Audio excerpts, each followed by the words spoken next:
This is the story of a sailboat named Sylvia and the ragtag crew that call her home. Join us each week as we explore our planet both above and below the surface and find out what it's really like to live a life at sea. This is Expedition Drenched.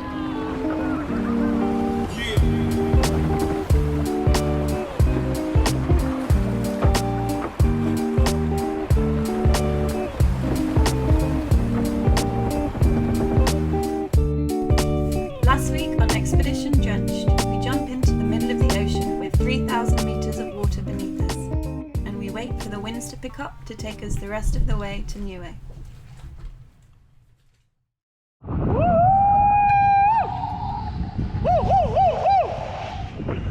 To be in an ocean like this makes you feel really small, puts you in your place, and yeah, makes you give a lot of respect to nature, realize you're just so little and powerless. Humbling, that is the word.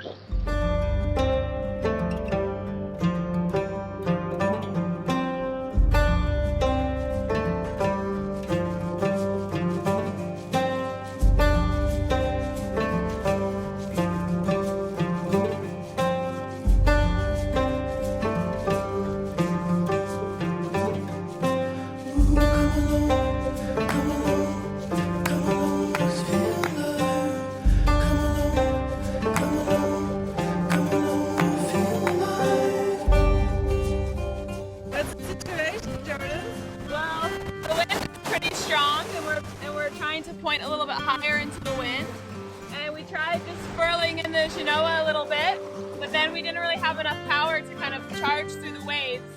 So now we're going to furl in the Niue. We're going to put on our storm jib, which will allow us to have a little bit of a better shape of the sail, and then hopefully we can pick up a little more speed, but still be under control.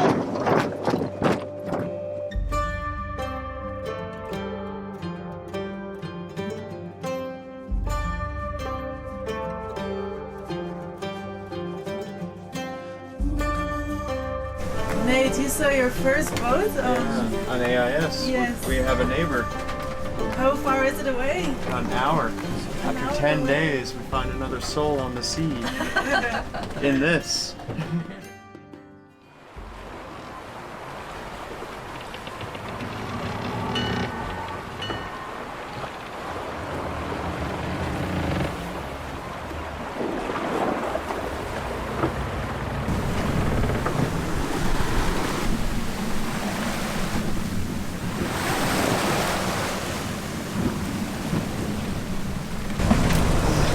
Coming for us. I don't know which is worse, being able to see these waves now or being in the dark. Our blue skies and sunny days are over. And it's our first, honestly, it's our first like really hectic, for me anyways, like really hectic experience of the passage. And we've seen gusts of almost 30 knots. And the waves are starting to get pretty big. The boat is just getting thrashed around, rolling around right flat. Ah!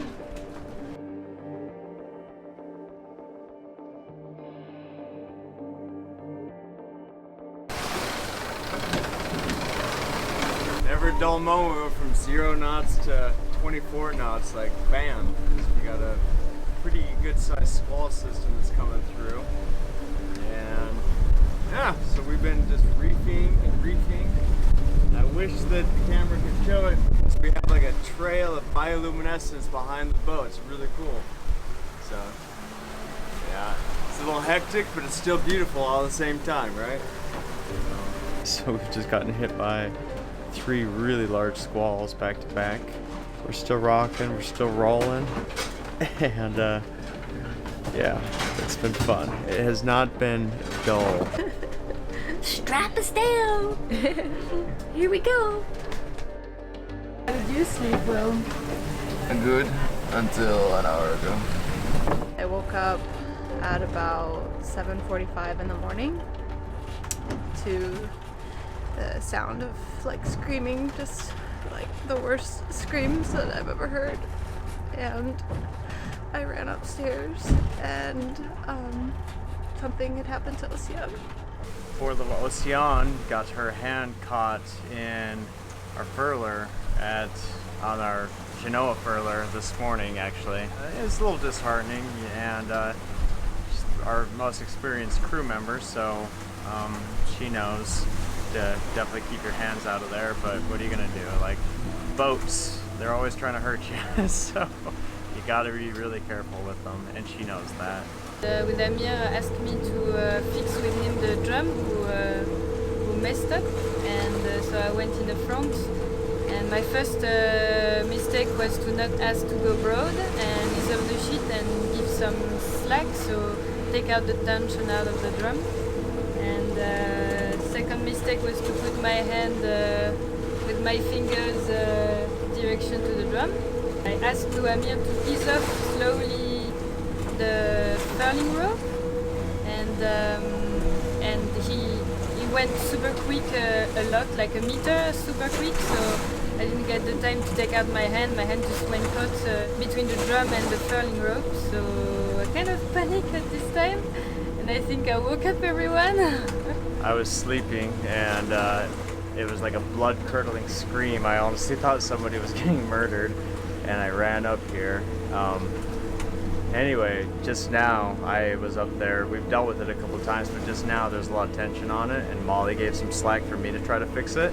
And of course, I'm like scared shitless of it because I saw what happened the day before, so I'm just like waiting back. And the amount of force that came off that drum when it spun, it just made me sick to even think of my hand in there. Yeah, it's been a rough 24 hours throughout the night, just tacking, just getting tossed around. So a lot of people don't come to Niue. I hope it's worth it, but I'm starting to see why a lot of people don't come to Niue because it is hard to get here.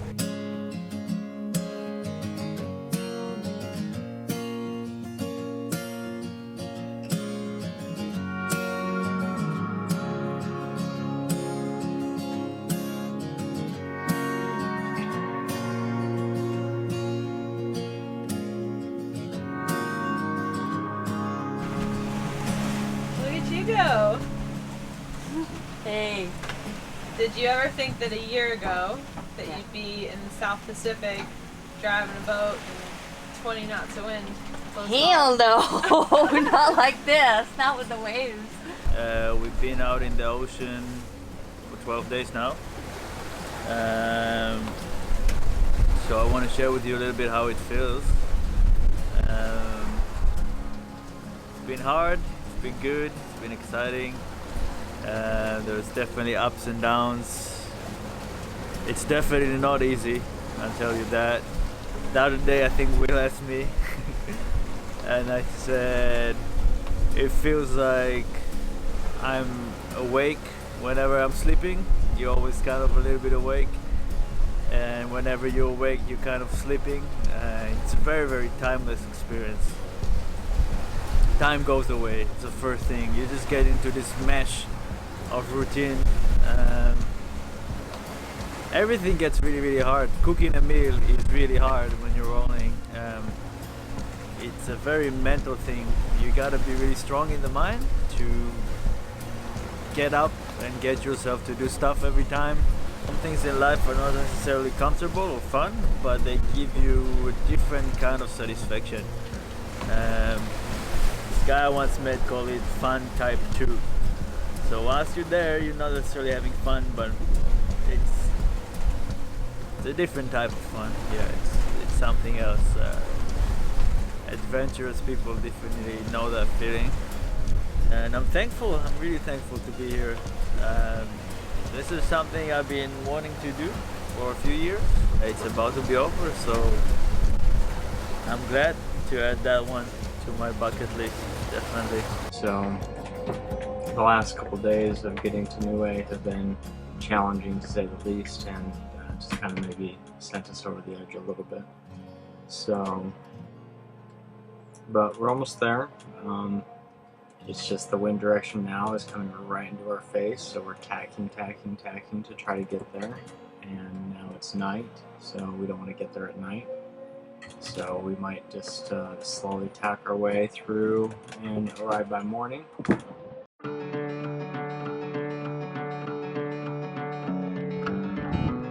12-day journey has finally come to an end, because rather flat and unseeable Niue is the tiny, like, the stripe on the horizon. That's Niue, and we'll be there in about 2 to 3 hours, I think. How did it make you feel? I can't believe it. Yeah. Oh my god. We're on course. We are. Want to show our tactics? Yeah. Check out this little situation right here. 24 hours to get 70 miles. I've officially hit my limit. I need to get on land and just roll around in it. Yeah. I need a coffee in one hand and a beer in another. Why did you come up earlier and yell at Amir Molly? Because he wouldn't calm the wind down, and I thought he was doing donuts out here in the sea, just like fucking driving it like he stole it, just on a joyride, just because Sylvia was bucking last night. That's what it was. Just boom, boom, boom. My defense was like, Nate is the wind. Like, what the? I don't know what I can do about it.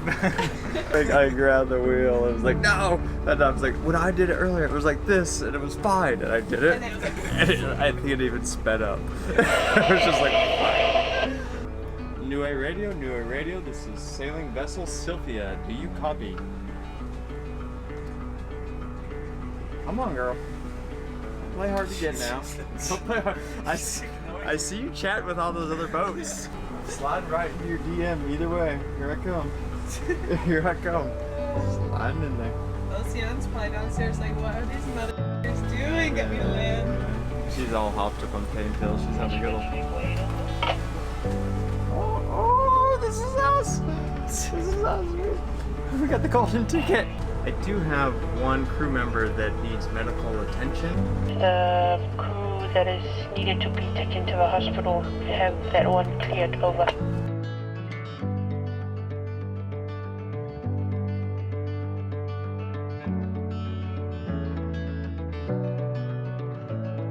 Like, I really cannot actually process this feeling right now to leave New Zealand and just set off into the unknown, and on our first big passage, and for many of us it was our first longer crossing, and to see land and to just be in this final home stretch and just know that we're gonna make it. It feels so good.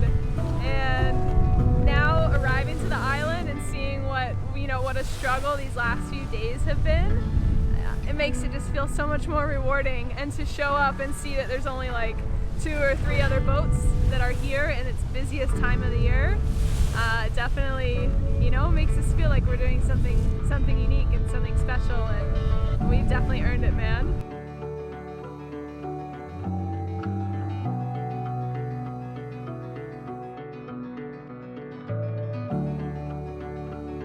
This is the quarantine flag.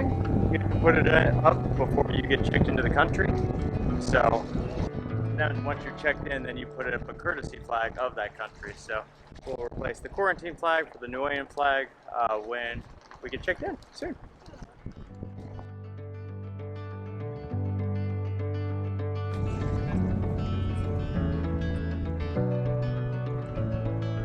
Ooh, it's lovely up here.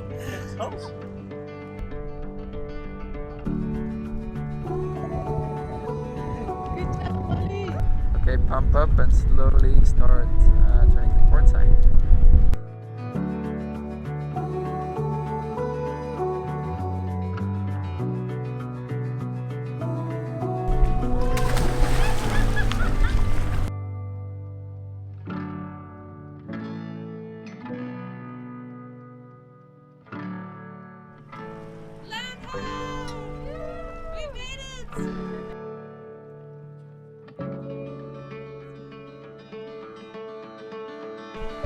Step foot on land. I was like this on the stairs.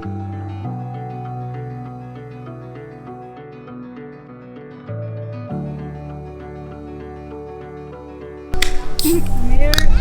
Time. Cheers.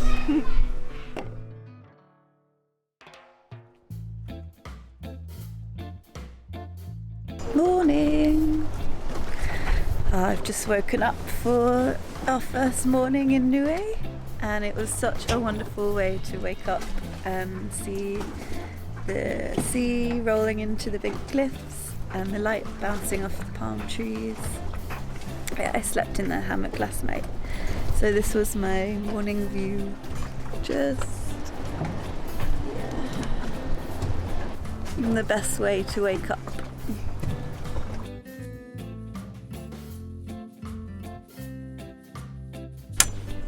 Where'd you get a coconut, man? The girls got them from someone at the market yesterday. Pretty damn good. There you go. Success. First coconut of the season. There you go. Cheers. Cheers. Join us next time where we'll adventure around beautiful Niue and explore caves both above and under water. How's life in the bathroom, Jordan? I'm stuck. Help me.